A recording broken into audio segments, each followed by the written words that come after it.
After the suitable data have been collected, the next step we will go on to analysis to get suitable information from data.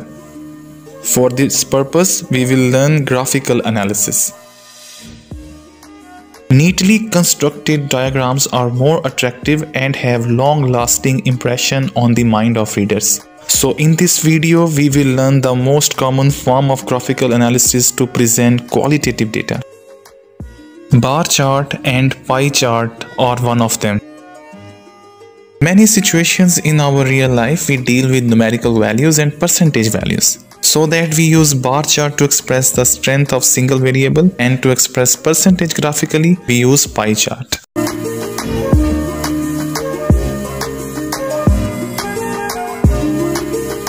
To construct bar chart and pie chart, we first need to make frequency table, which shows the number of observation of different categories of qualitative data in our table. Now it's time to go through a practical example. A company that is making 4 different types of cell phone covers. To know which color people like the most, this company managed to set a stall in a famous mall of the city, where they got a bunch of responses, and then their choice will be expressed through bar chart and pie chart. To the extent of understanding, I am limiting the example to 20 responses.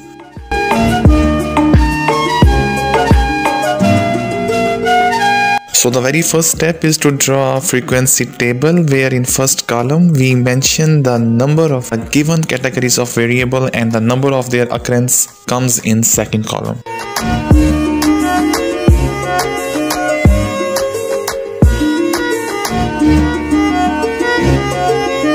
To construct a bar chart, draw a horizontal axis to represent the categories of variable of interest, and vertical axis to show the frequency of each possible outcomes.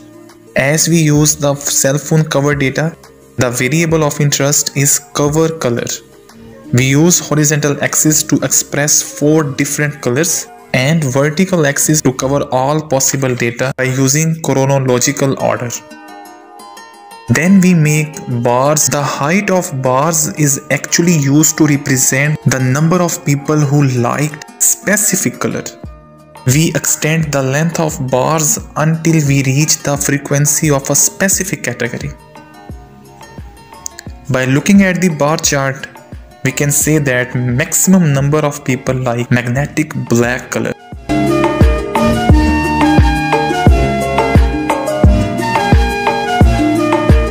Then a pie chart is used to display percentage for different categories of a qualitative variable. The first step is to make percentage column. For that, let's move again to frequency table, where we make another column to express percentage. The next step is to make pie chart on behalf of percentage values, and for plotting these values, initially we express numbers chronologically. To plot the 50% value, draw a line from the center of circle to 0 and another line from the center to 50% of the chart. The area in this slice represents the people who like magnetic black cover. Next, we add the 20% to the percentage of magnetic black. The result is 70%, and draw a line from center of circle to 70%. So the above area between 50% and 70% shows the choice of people who liked magnetic line cover. Similarly, add 15%, which gives us total of 85%. Then draw a line from center to 85%.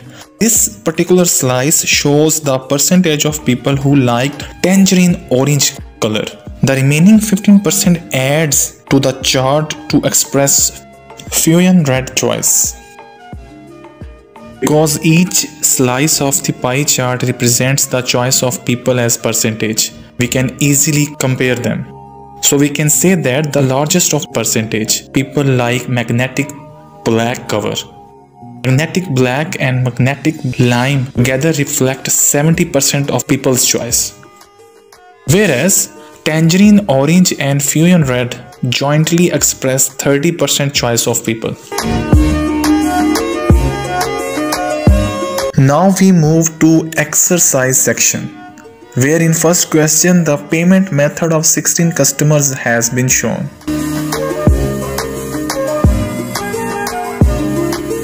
In second question, the residents name their favorite ice cream flavor.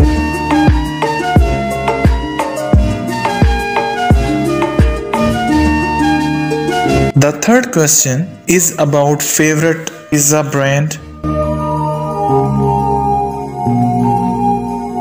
And the final question is related to website marketing.